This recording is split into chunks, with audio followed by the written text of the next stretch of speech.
We met on a train, then found out we were related. Alex, it's wild how one random choice can change your entire life, like taking the 2:15 train instead of the 4:30. I just wanted to get home a couple of hours early. I had no idea I was about to meet a past I never even knew I had. I figured I was just another passenger on another Tuesday, but the person who sat down across from me, well, she wasn't a stranger. Not really. I just didn't know it yet. Section 1, Alex's story. My name is Alex, and I'm a graphic designer. On that day, I was coming back from a client meeting that wrapped up way sooner than expected. I remember feeling this little buzz of victory, like I'd just been gifted a few extra hours of my life. I was heading to my hometown. I don't live there anymore, but I go back to visit my folks. My family is small, or at least I thought it was. It's always just been me, my mom, and my dad. My dad's parents passed away when he was just a kid, and my mom's family lived a world away. Her dad, my grandfather Arthur, was kind of a mystery. Mom told me that he and his sister Eleanor had a huge fight decades ago. It was some silly argument that just spiraled, fueled by pride and time, until one decade of silence turned into two, then three. Eleanor moved somewhere up the coast, and that connection was just gone. It was one of those sad family stories you hear about but don't really think about. A ghost in the family tree. Sometimes Mom would get this faraway look in her eyes and say, "I wonder what happened to Aunt Eleanor's kids. I have cousins I never even met."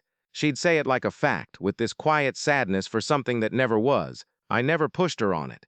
It felt like a closed book. So growing up, it was just the three of us. That was my whole world. As I got comfortable in my seat on that 2:15 train, my family history was the last thing on my mind. I was honestly just wondering what to have for dinner. Section 2, Chloe's story. My name is Chloe, and I was on that train for a bittersweet reason.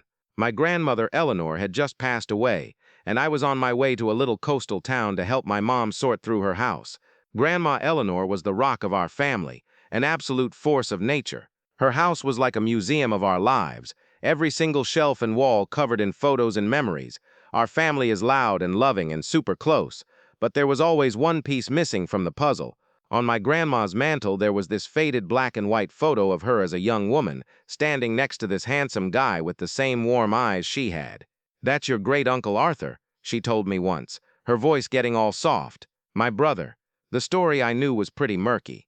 There was a fight, something about an inheritance or a broken promise, and he stayed behind while she moved away to build a new life. Over the years, she tried to get in touch, but her letters always came back, returned to sender. Pride is a really stubborn thing. She never found out what happened to him or if he ever had his own family. It was the one big regret of her life, a wound that never really healed.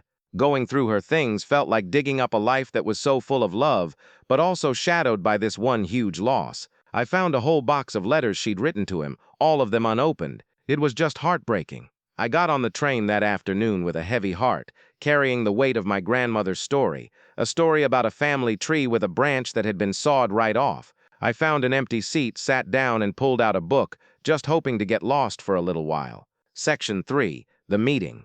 Alex. The train was pretty quiet. I had my headphones on when she sat down across from me. I honestly might not have even noticed her, but she dropped her ticket and I just reflexively bent down to grab it for her. Chloe. I was so wrapped up in my own head that I fumbled my ticket and it just fluttered to the floor. The guy across from me picked it up. He had really kind eyes. "Here you go," he said. I thanked him and that was it.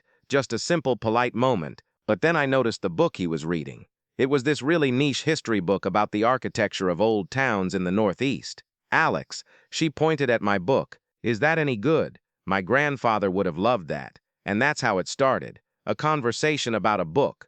We started talking about our jobs, what we were doing on the train. I mentioned I was going home to visit my parents. Chloe, I told him I was on my way to sort through my grandma's house. I mentioned the town, a sleepy little place called Northwood. "Alex," my head shot up. Northwood.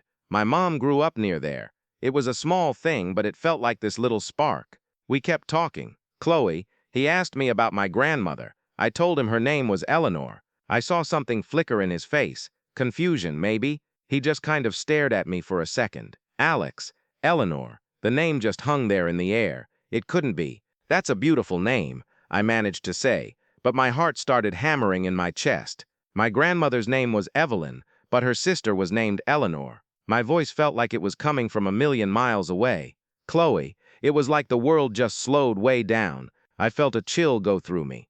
You know that feeling on a roller coaster, right at the very top, that moment before the drop? It was like that. My grandmother, she had a brother, I said, my voice barely a whisper. His name was Arthur. Alex, Arthur. My grandfather's name. It wasn't possible. It was just a story, a family legend. But looking at her, this stranger, the legend was suddenly becoming very, very real. The feeling was so surreal. It was like our train car had just floated off the tracks, and it was just the two of us inside. My hands were shaking so bad I could barely unlock my phone. I swiped to a photo of my mom. This is my mom, Catherine. Chloe. I looked at the picture and I just couldn't breathe.